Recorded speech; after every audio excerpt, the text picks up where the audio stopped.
Go ahead. Right, so the main motivation of that paper is that, okay, as human, we try to collaborate, or we can only communicate via the natural language, but that is not a perfect procedure, because we know that there will be some information loss from the latent thought to the natural language, right? Because the language can be lossy, sometimes we may lose information during that. However, for agents, they are not proof. So why do they try to still rely on natural language, like for most existing multi-agent system for the collaboration?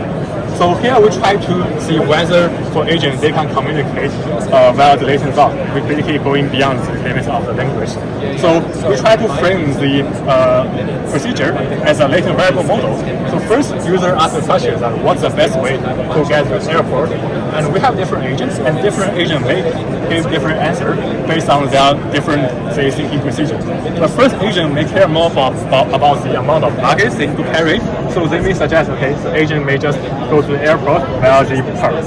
And the other agent may care more about the punctuality to a schedule, so they may just choose to take the train to the airport.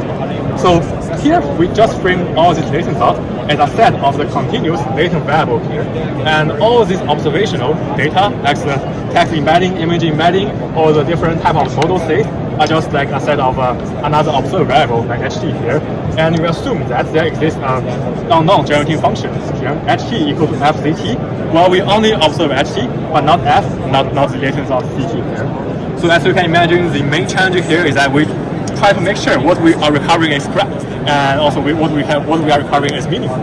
So that will be the identifiability of that latent generating process. So we first try to prove that, okay, we can recover the ground truth latent variable up to a, say, 1-to-1 invertible transformation.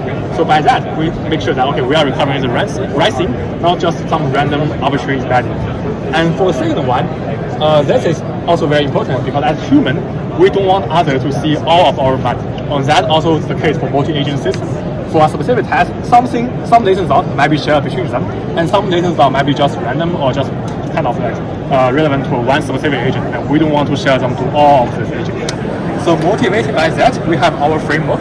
So in a single round of a communication, we have all these responses, and we have encoded here, and to get all that set of latent variables.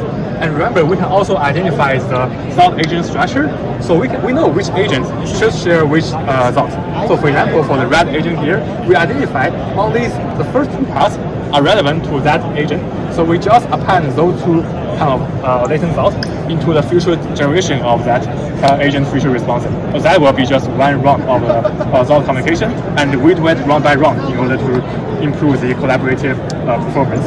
So we have two sets of experiments. The first set of experiments is based on synthetic data set. It really try to validate our identifiability result. And you can see that correlation metric between the estimated and ground truth one is that with our specific design regularization, we can identify the latent thought up to 1-to-1 mapping. And we also try them on different, say, large language models, and we tested the reasoning on different mass data sets. We can see that if we just improve using natural language, improve from one single agent to the multi-agent fine-tuning, which is the total one in multi-agent system, we already can see a very large improvement. However, if we give another layer of information on this latent thought, shared thought, private thought, we can further improve that performance by a relatively significant margin.